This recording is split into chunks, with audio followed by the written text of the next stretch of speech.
Temos aqui uma estela que na parte superior tem uma rosácea, que é um dos motivos interessantes que existe habitualmente nas estelas funerárias.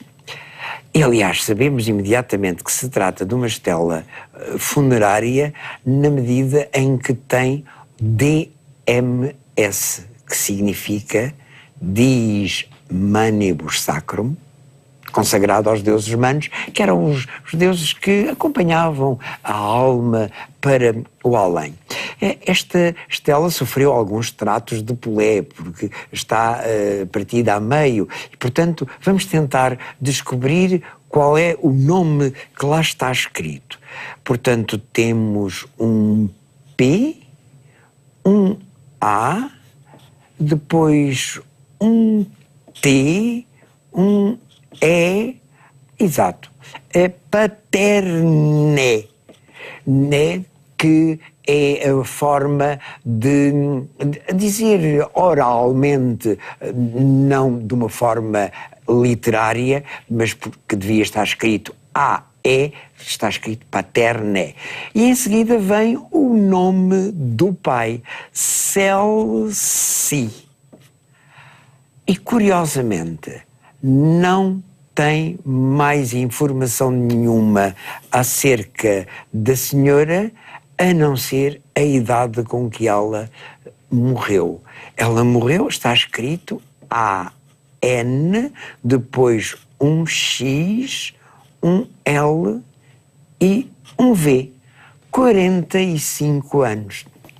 Outro aspecto curioso nesta inscrição é a forma como a pessoa se identifica. Identifica-se apenas com um nome, acompanhado do nome do pai.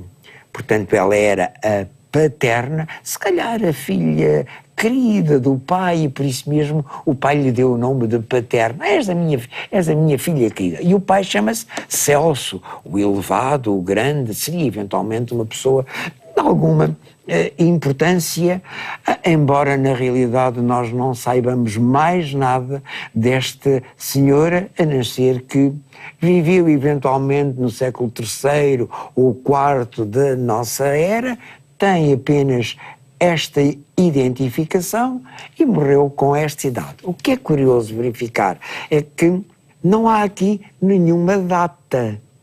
Os romanos não se interessavam com estes aspectos de morreu em determinada altura.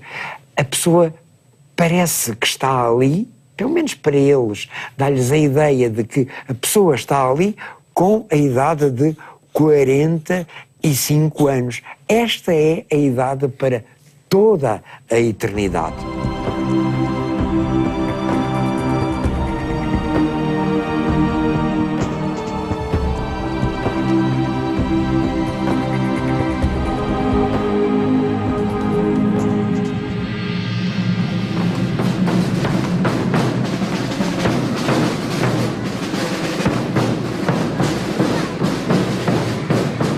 Na penumbra do fim de tarde, os tambores desfilam pelas ruas a convocar o povo para a festa. Seguem-se os primeiros cavaleiros vestidos a caráter, em trote contido, rumo à Câmara Municipal.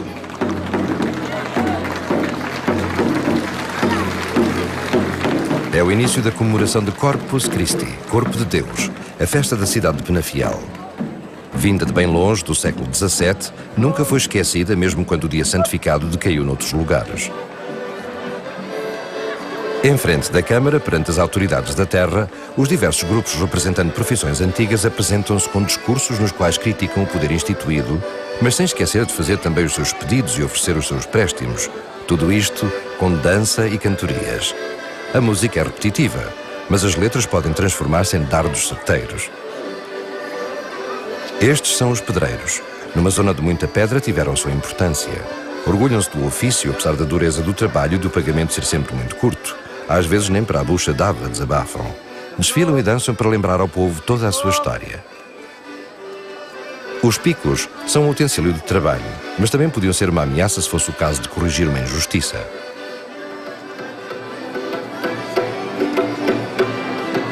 Outra cadência, outro baile. O baile dos pretos, não está relacionado com os ofícios, mas recorda o tráfico negreiro e a presença abundante de escravos africanos em Portugal.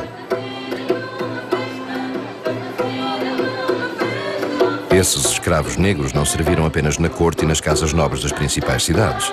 Espalharam-se por todo o país e também chegaram a Penafiel. Devem ter tido uma importância especial aqui na zona para a sua presença ainda ser recordada. Atualmente, o baile dos pretos é uma alegoria dançado por gente de rosto pintado e corpo escondido por uma malha negra. Pretendem ser os descendentes dos antigos escravos, já na condição de alforreados, e que fazem questão de apresentar cumprimentos à Câmara.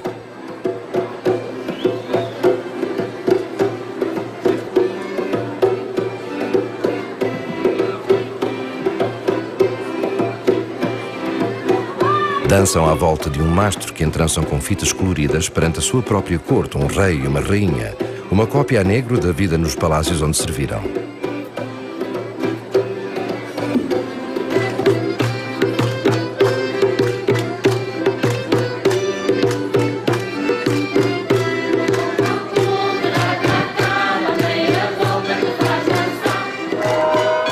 Na manhã seguinte, depois da missa na Igreja Matriz, forma-se a procissão com destino ao Santuário da Senhora da Piedade.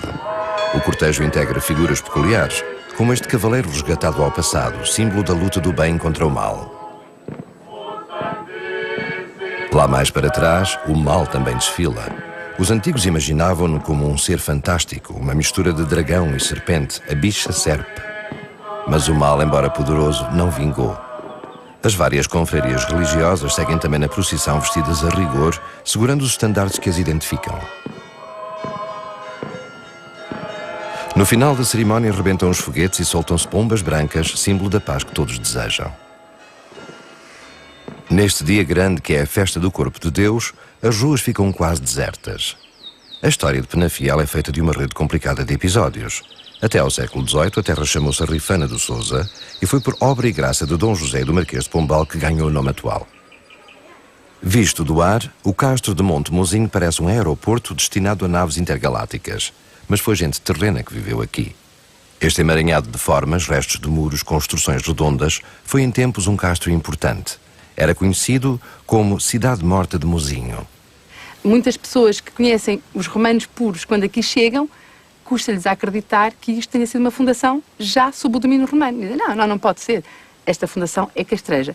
E não é, pelo menos, os dados que a gente tem até agora. As muralhas são romanas, foram já feitas no tempo romano. Portanto, todo este castro que foi planificado, que é outra coisa muito interessante, há a ideia de que o castro terá ido aumentando à medida que as pessoas foram crescendo, a população foi crescendo. Não é verdade. É quase ao contrário. Os romanos, quando fundaram este castro, fundaram de uma só assentada, com mais de 20 hectares, com uma muralha que tem 2 km de extensão, e puseram aqui os povos todos de várias aldeias à volta. Pensamos nós. Resultado, era gente demais para viver concentrada num sítio, achamos nós. Porquê? Porque no registro arqueológico vamos observando movimentos de retração e recuo do povoado. Ou seja, há pessoas que abandonaram várias zonas do povoado e séculos mais tarde, ou anos mais tarde, vêm outra vez recuperar aquelas zonas que foram abandonadas. Outras nunca mais foram recuperadas.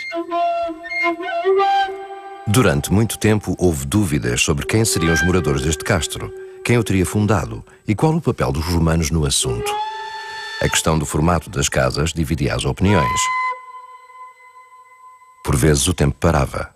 Casas e outras estruturas ficavam ao abandono antes de ruírem por completo. Os pedaços amontoavam-se à superfície de tal forma que um ditado popular perpetuou essa lembrança. Quem ao mozinho vai em rapão, alguma coisa topa no chão. Quanta pedra não foi levada para embelezar ou completar outras construções? Era frequente a presença de caçadores de tesouros ou de curiosos em busca de lembranças. E o que há de verdadeiramente valioso por aqui é a história que os potes partidos, os cacos achados nas lixeiras podem contar. O espólio recolhido nas escavações de Mozinho está exposto no Museu de Penafiel. O pote de moedas foi realmente encontrado, mas não serviu para o negócio de antiguidades. Está aqui à vista de toda a gente. Uma cabeça sem corpo e parte de um corpo sem cabeça, nem tronco. Pertenciam a um guerreiro que estaria com outro à entrada de uma das muralhas de Mozinho. Seriam os guardiões do castro.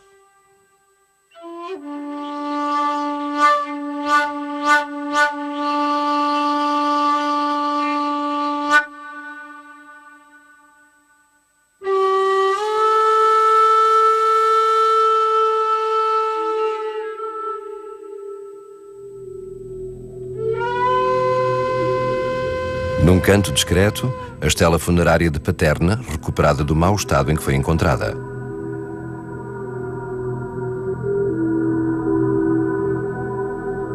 O cavalo sabe-se de onde veio, mas não há certeza se teria cavaleiro. A cabeça solta encontrada por perto poderia ser ou não do tal cavaleiro. Importante seria, com certeza, para ficar assim retratado pelos séculos dos séculos. Um retrato do Imperador Augusto, uma hipótese ainda por comprovar.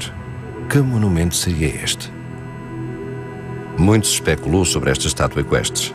Chegou-se a pensar se não seria um monumento funerário, ideia logo descartada dada a presença de habitações por perto, o que contraria as leis romanas.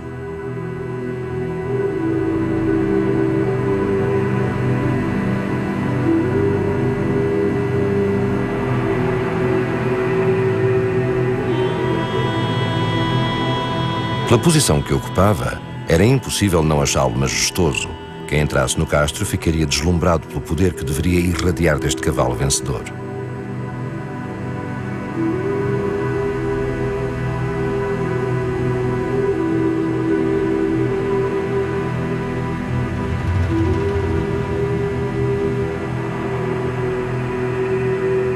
Por todo o mundo romano aparecem estátuas equestres semelhantes. Era uma forma de homenagem à classe dos cavaleiros, a quem a construção do Império Romano tanto deveu.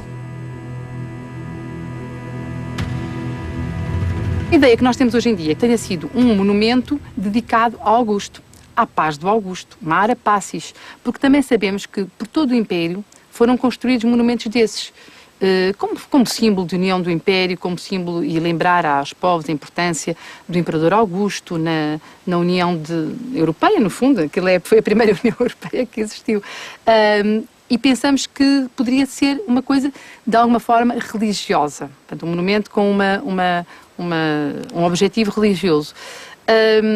Agora, se o cavalo estaria com gente montada ou se estaria só... Isso nós não sabemos. As coisas apareceram muito parcelares e foi das escavações dos anos 40. Talvez um dia se esclareça a questão. O cavalo estaria ou não montado? E caso estivesse, quem seria o cavaleiro? Um imperador ou um simples mortal? E a cabeça de pedra encontrada junto ao pedestal, a quem pertenceria? Lugares como este colocam às vezes mais dúvidas do que fornecem certezas.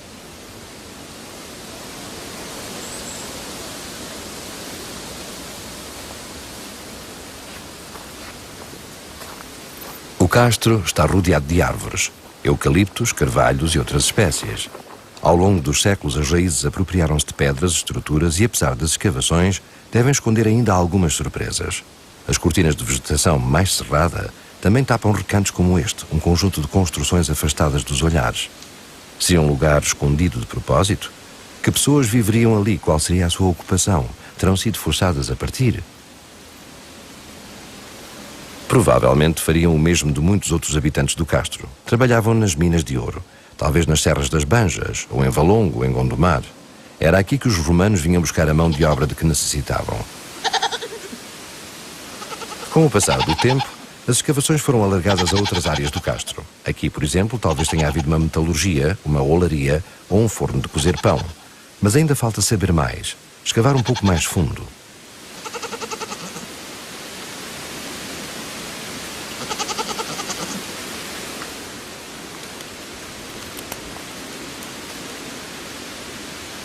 As cabrinhas nem sempre estão por aqui, mas constituem uma forma eficaz e barata de aparar a vegetação desnecessária. Não destoam do ambiente e dão alguma vida ao granito cinzento deste lugar desabrigado e quase sempre vazio.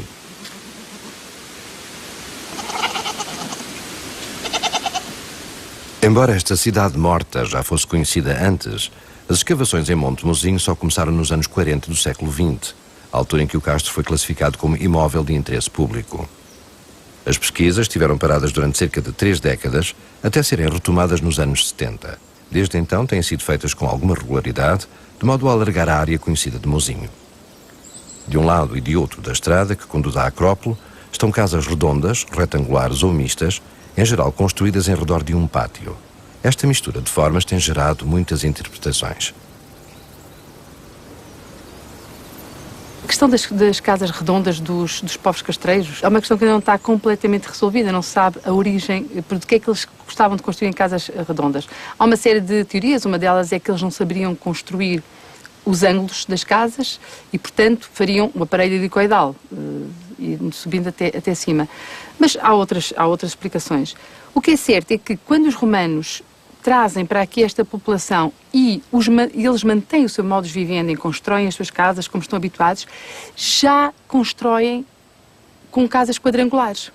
Porque, entretanto, já aprenderam, provavelmente, a técnica, ou, entretanto, também já se influenciaram por outros povos, nomeadamente os romanos, e começaram a misturar as duas formas de casas. Portanto, o que isto nos mostra é que este castro é, de facto, de uma época final da época castreja, da parte da civilização castreja, já fortemente romanizada. E daí o nosso gosto por isto, porque é uma época de transição. E as transições são sempre, em arqueologia, em história, seja no que for, muito interessantes, porque têm bocados do que era antes e bocados do que vem aí de novo. As duas formas coexistiram durante muito tempo. Este é o exemplo de uma casa de tradição castreja. Tudo se desenvolve à volta do pátio. Aqui se dormia, se comia, se criavam os bichos, se tecia a roupa de lã ou linho usada pela família e, em alguns casos, o espaço comportava ainda uma atividade oficinal.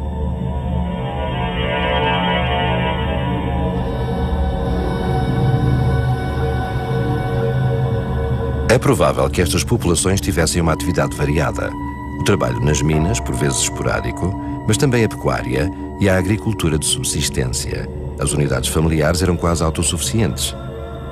Nas escavações arqueológicas foram encontrados grãos de trigo, bolotas e castanhas que serviram para o consumo em papas ou pão. Há espalhados pelas ruínas alguns moinhos que serviriam para transformar os cereais em farinha.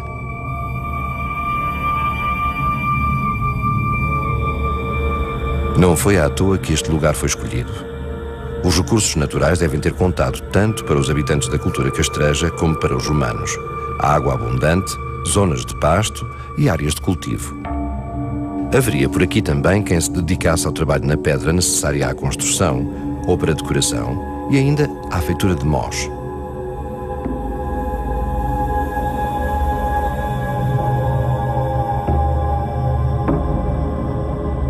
Fundado na época de Augusto, o castro de Mozinho sobreviveu à queda de Cláudio, Nero, Tibério e Calígula, entre outros imperadores de Roma. Mas da história anterior à chegada dos romanos, pouco se sabe.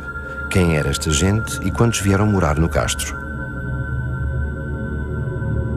Ficaram os vestígios das casas e das 4 muralhas, que mais do que defender, serviam para delimitar espaços. Há também informações de que mesmo depois do século V houvesse casos esporádicos de gente que veio viver para Mozinho. Talvez tivessem ocupado alguma estrutura ainda de pé. A zona habitada do castro ocupa uma área de 22 hectares. No geral, parece um lugar de espaços bem aproveitados com ruas definidas. Entre o século I e o século V, a vida por aqui sofreu várias alterações segundo a leitura que a arqueologia tem feito. Um dado parece adquirido. O gosto e a prática romana impuseram-se de forma crescente. Prova disso são os muitos materiais comuns romanos e a circulação fácil da moeda. Há momentos de abrandamento, mas outros em que tudo parece reviver, constrói-se mais e aproveitam-se espaços até então pouco utilizados. Esta casa obedece à forma retangular. Não sabemos se foi construída por alguém que aprendeu outras técnicas e o modo de vida dos recém-chegados, ou se terá pertencido mesmo a alguma família romana estabelecida em Mozinho. Comparando-a com a outra casa, vemos grandes diferenças. Mas por muito que possamos observar as estruturas, uma coisa não se consegue descobrir. Quem morou aqui, como era o seu cotidiano, que hábitos tinha. A vinda para este lugar um pouco inóspito seria apenas um meio caminho para se chegar aos metais que os romanos tanto perseguiam e razão primeira que os fez chegar à Espanha, junto ao Atlântico, tão longe do suave e calmo Mediterrâneo, o Mare Nostrum romano.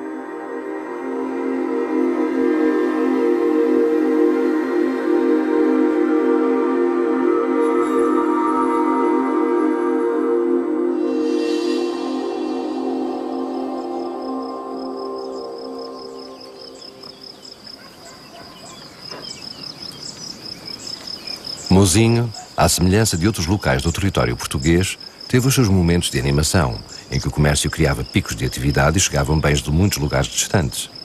O que havia ainda de castreios nas populações estava à beira de se perder e a romanização já se alastrava por todo o espaço.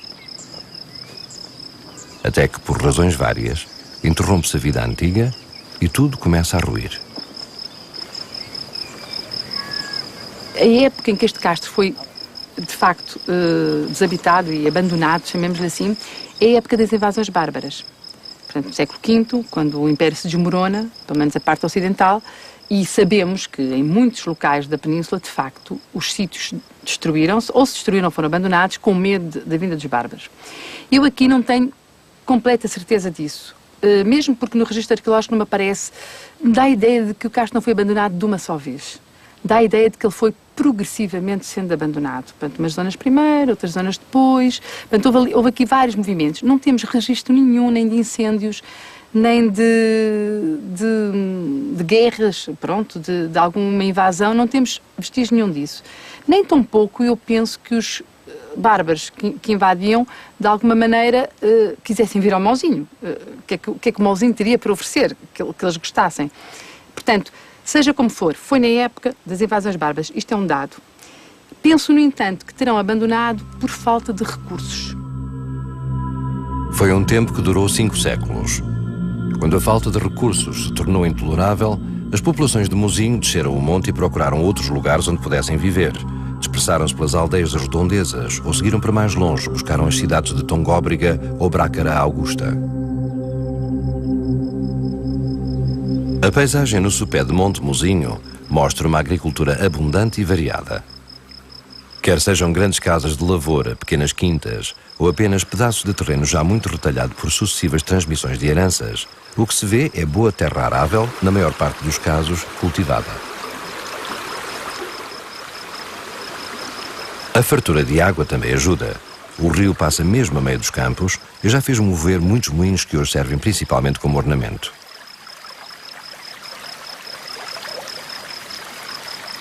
Nos espigueiros já está amealhado o milho. Que ano bom foi este? Deu para tudo, para o pão, para papas de farinha e até para o gado. Se quiserem, levem umas maçaroquinhas, então, não gostam?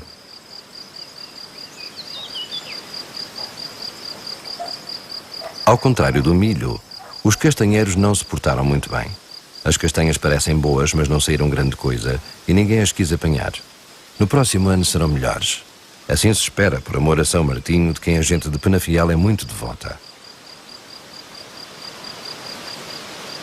Esquecendo os castanheiros e as castanhas, numa outra quinta, o arado no chão não significa trabalho por fazer. Esta é uma casa velha, meio arruinada, que já só serve para guardar as alfaias agrícolas e outros utensílios fora de uso. Do outro lado da casa, há trabalho a dobrar. 2 homens e uma junta de bois preparam os campos para a próxima sementeira. São parentes. O mais novo está emigrado, mas quando vem dá uma ajuda. Já não é como antigamente, quando estavam todos a trabalhar para o mesmo. Agora é cada um por si, mas as ajudas são sempre bem-vindas porque nestas alturas nunca se vê a tarefa terminada. As palhas secas quase escondem os bichos na pastagem. Enquanto os bois puxam pelo arado, aproveita-se para lançar o rebanho de ovelhas no pasto. Dentro do cercado elas comportam-se bem sozinhas. Aqui ninguém pensa nas pedras de Monte Mozinho. Serão história antiga, pois sim, mas nestes lugares, nas imediações do castro, também há outras histórias, algumas cheias de intrigas e mistérios. O feijão seco salta ao ritmo das pancadas do mangual. Foi apanhado há meses, deixado a secar, e agora deve ser separado das vagens e armazenado num lugar seco. Vai dar umas ricas sopas, fortes como manda o inverno com couves da horta ou feijoadas de domingo com carnes e enchidos fumados em casa. E as cascas vão servir para a cama dos animais. Tudo se aproveita. Pode ir sempre dele. As mulheres, práticas na tarefa, aproveitam a sombra e o apoio da parede de pedra, apesar da dureza que deixa as costas em petição de miséria. Em tempos idos, todas estas terras pertenceram ao soberano de Portugal.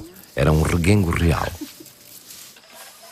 A uma dada altura, começou a construir-se uma moradia condigna para abrigar o procurador do rei quando viesse recolher os bens devidos à sua majestade.